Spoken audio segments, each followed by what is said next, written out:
Self-esteem is the foundation upon which all success is built. It is the belief in oneself, the confidence to take action, and the resilience to overcome setbacks.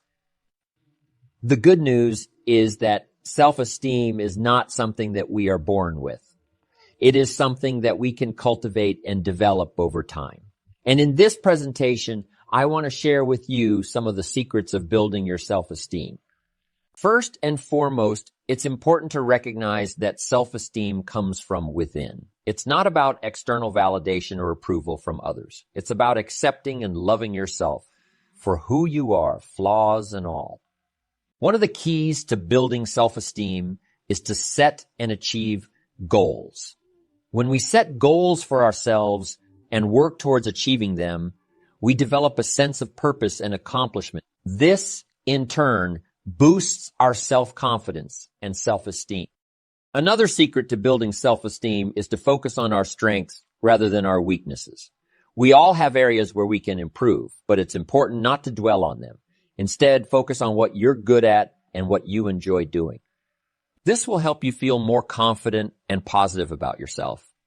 It's also essential to take care of yourself physically, mentally, and emotionally. This means getting enough sleep, eating well, exercising regularly, and engaging in activities that bring you joy and fulfillment. When we take care of ourselves, we feel better about ourselves, and this helps to boost our self-esteem. Finally, surround yourself with positive and supportive people.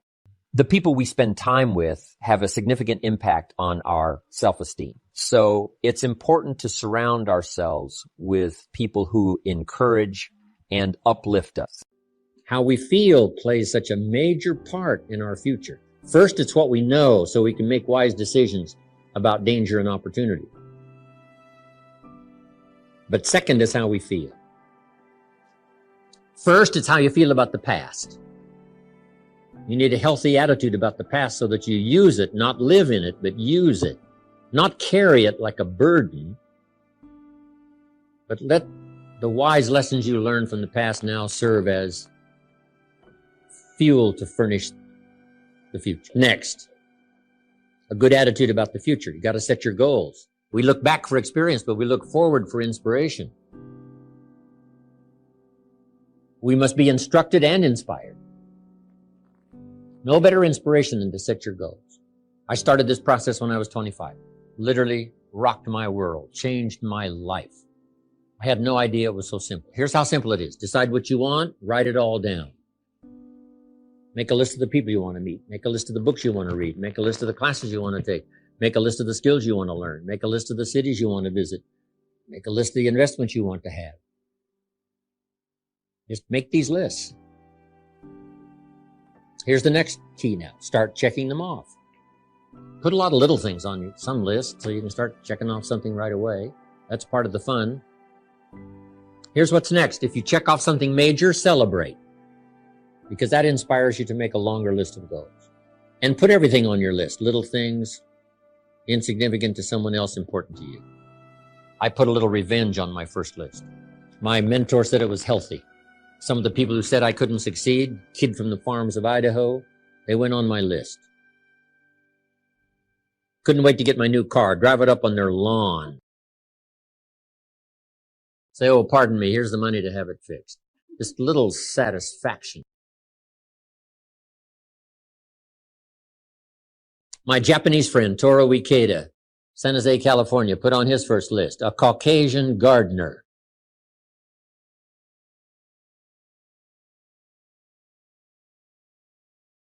Way back then, everybody had a Japanese gardener. Everybody, Japanese gardener. Said, I'm Japanese, I'm going to have a Caucasian gardener.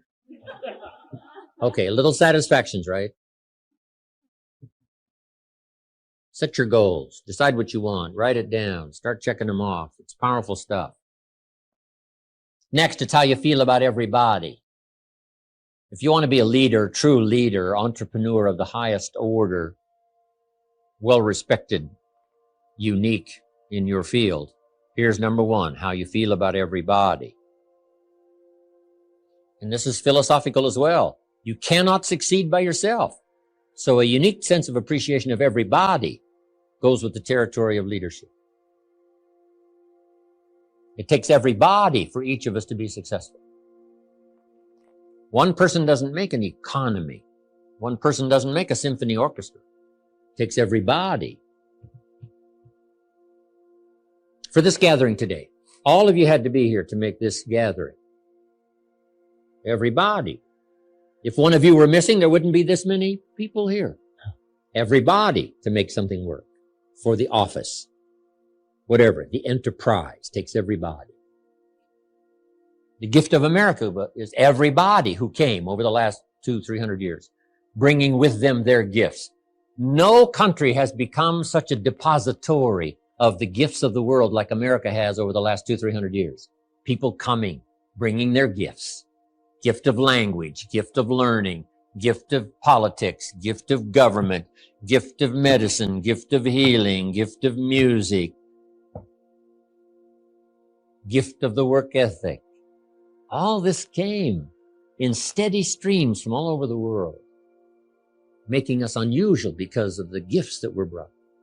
And to understand that and appreciate it now gives you open access to the market that's available to make your fortune. Now what I love to do is go back where these gifts came from.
Not long ago, I was in Rome, had 1,000 people in my class.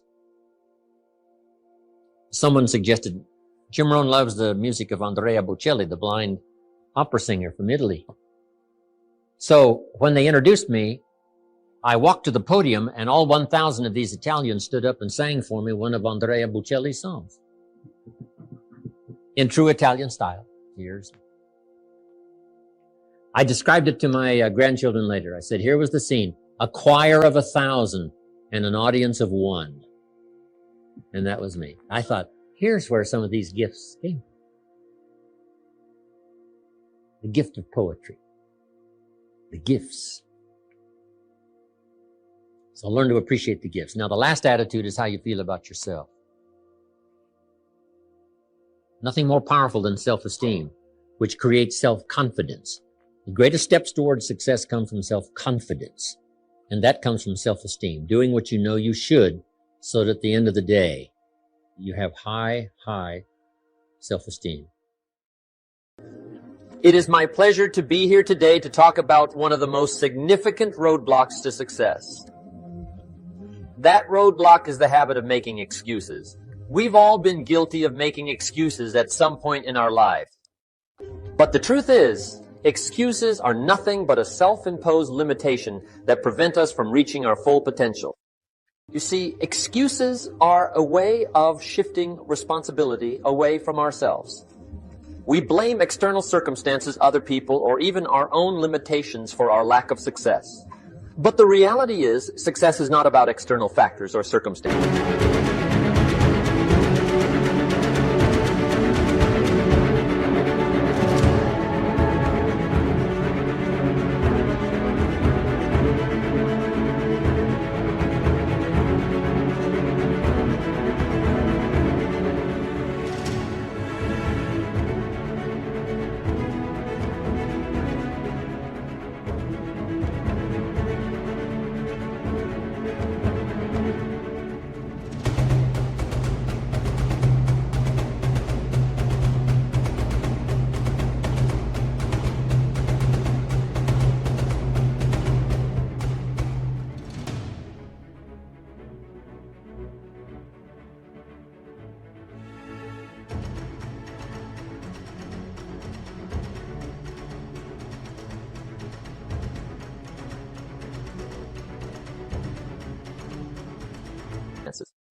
It's about taking responsibility for our lives and doing what it takes to achieve our goals.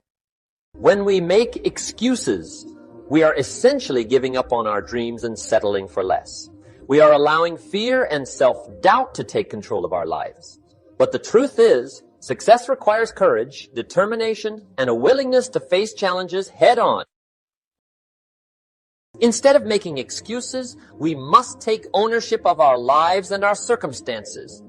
We must recognize that we are in control of our own destinies and that we have the power to create the lives we desire. In the words of my good friend, the late, great Zig Ziglar, you don't have to be great to start, but you have to start to be great.